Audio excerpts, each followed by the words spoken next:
few weeks ago, I learned that the true origin of the word passion is from the Latin word passio, which literally means suffering or enduring. The idea is that if you want to feel passion in what you're creating, which people often do, follow your passion, find something you're passionate about, you are essentially saying that you are looking for something worth suffering for. It's not that I disagreed with this per se. It was more I was watching this, and all throughout, I was thinking, I literally can't think of anything that inspires me so strongly. Nothing I care about enough, not even my own personal motivators like wanting to travel, or honestly, even my kids' future, which honestly I'm a little bit embarrassed about. So I thought, okay, I'll try and find my enemy. What makes my jaw tighten? I asked, what hill am I willing to die on? But I kept coming up empty with any kind of passionate energy. The only thing that seems to move me with any kind of strong energy is my own curiosity, which honestly I repeatedly dismissed as not valid. Then I remembered a while back taking my Sparketype test, which, by the way, I highly recommend that you take. I'll link it in the description below. The Sparketype assessment is a free online test that helps you uncover your unique imprint for work that makes you come alive. I took this test a while back and my results really spoke to me, to be honest. My primary Sparketype is an introverted maven. So I'm both process driven, so I enjoy being immersed in the process of learning around the topic that I'm drawn to, and I tend towards self-experimentation and research, meditating, journaling, that kind of thing. It perfectly reflected back to me what I had simply rejected as simply not being a valid motivator to create. So what I'm proposing in this video might not be for everyone. Maybe you might be of a different sensibility to me. You need a cause to motivate you to do things in the world. But if you're like me, you're not a warrior, you're more of an explorer. And what you thrive off isn't being pushed by a cause, but a long form inquiry that will keep your curiosity sated through the years of exploration. In other words, you're not seeking impact, you're seeking depth and mastery. Identifying your protector personality. So the whole thing started with me asking myself, why am I so unmotivated to do anything? Like, Jen, seriously, what is your problem? Then this sparked this remembrance of my Maven Sparketype and the reality that, as I said, curiosity is what fuels me to take me into action. Some more self-inquiry made me realize that I wasn't dealing with a motivation problem or a lack of a cause worth suffering for. I was dealing with an inner conflict.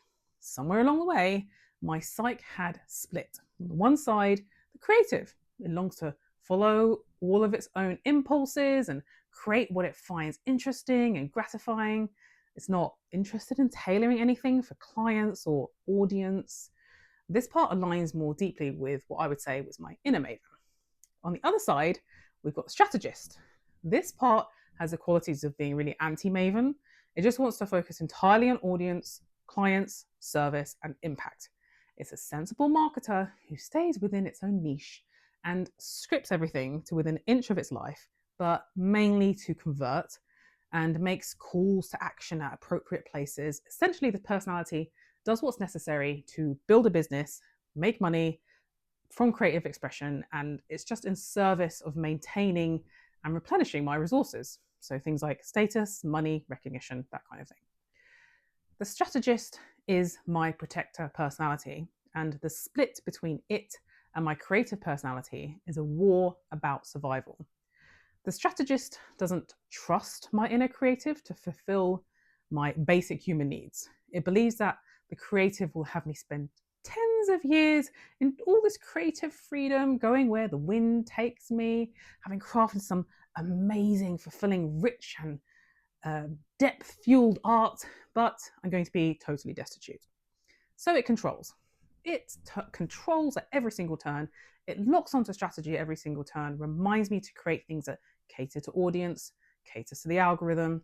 Its suggestions I've noticed usually cater to plans and projections, and all of these plans and projections replenish everyone else except myself, and it hand waves any fulfillment as insignificant or not worth acknowledging along the way.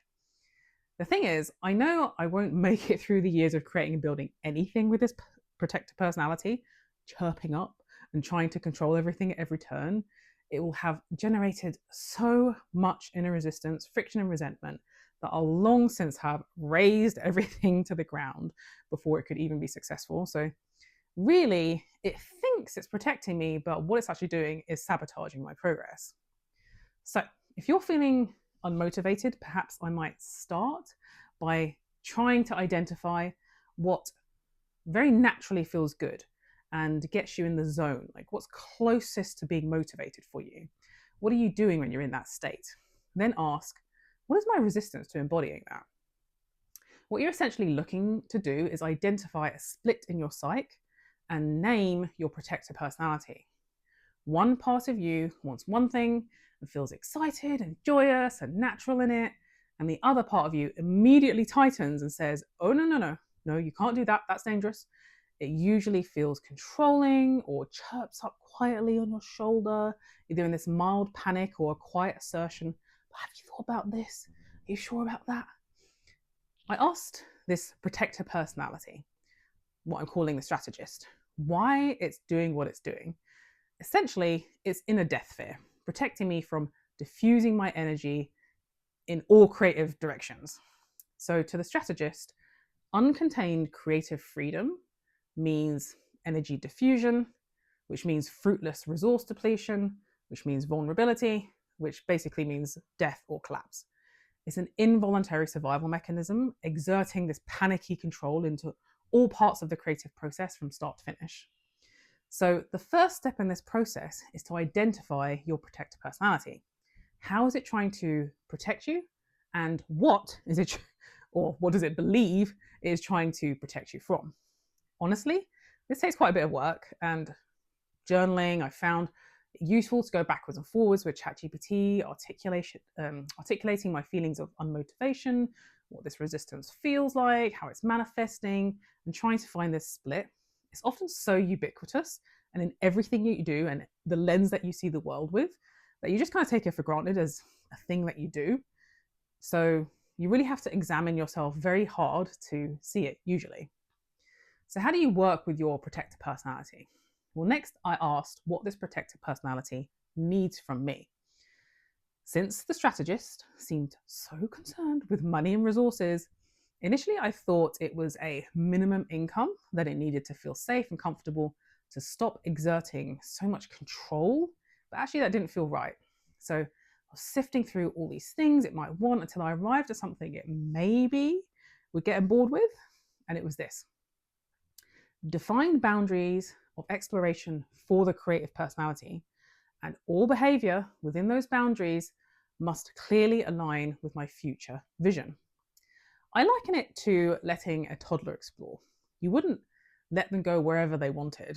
They'd basically get themselves killed, which is precisely what my inner strategist here believed my inner creator would do to me if I just gave it free rein.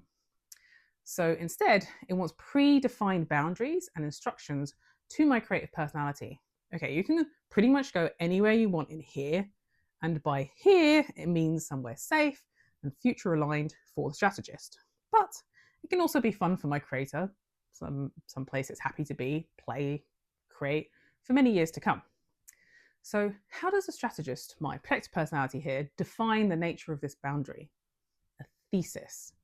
So a thesis is a boundaried inquiry that is central to all that you do, everything you create, all action you take is in service of gaining more depth, clarity, insight, and mastery around that thesis question. It lasts for a lengthy period of time, so in my case it's 10 years or longer, and it aligns with the vision of where you want to be in your life. Its essential purpose, in my case, is to give structure, containment, and direction to my inner creative, soothe my inner strategist, and essentially end this cold war between these split aspects of my psyche so that I, as in me, my whole being, can move forward with creative and cohesive movement.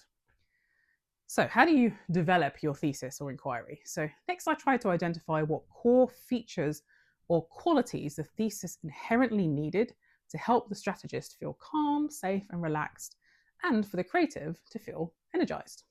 So both parts of my split psyche here had to be happy in order for whatever thesis I arrived at to actually work. So first, you need to identify what would be needed from a thesis for the strategist to feel satisfied. So for me, it had to be specific enough to prevent diffusion. So in topic, loss of coherence, dispersal, and wasted energy. It needed to be deep enough to sustain years of inquiry, because the strategist is aware that you need a long time horizon in order to create anything worthwhile. So that's both for personal interest and satisfaction in what I'm creating, and also the artifacts that I want to gather momentum for me financially. And it needs to be commercially appealing without pandering to audience and views. So it needs to have the possibility to make money, or my strategist would never be happy because it would feel too life-threatening to it. And it also means that the topic has to have appeal to those who I most want to serve. So in this case, professional creatives. So next, I'm identifying what the creative needed from the thesis. So you'll notice the strategist was all about what makes it feel safe. The creative, on the other hand, was more focused on topics and areas of exploration that really felt energizing and exciting for it. So for this part, I found it helpful to ask myself questions like, if you could look back on your work when you're 80 years old, Jen, and you've built this massive library of creative expression, and you're the world master in one specific field of inquiry, what might that include? So here are a few things that the creative wanted. This list honestly kept getting longer and longer as I got deeper and deeper into this process. So feel for what is powerful for you and also what's exhaustive, and just keep writing it all down as it's emerging. So for me, it was, how does intent lead to exertion and then to a material shift? Why does insight around something not always create movement? What is the nature of creative power itself? What are the deep mechanics of creation?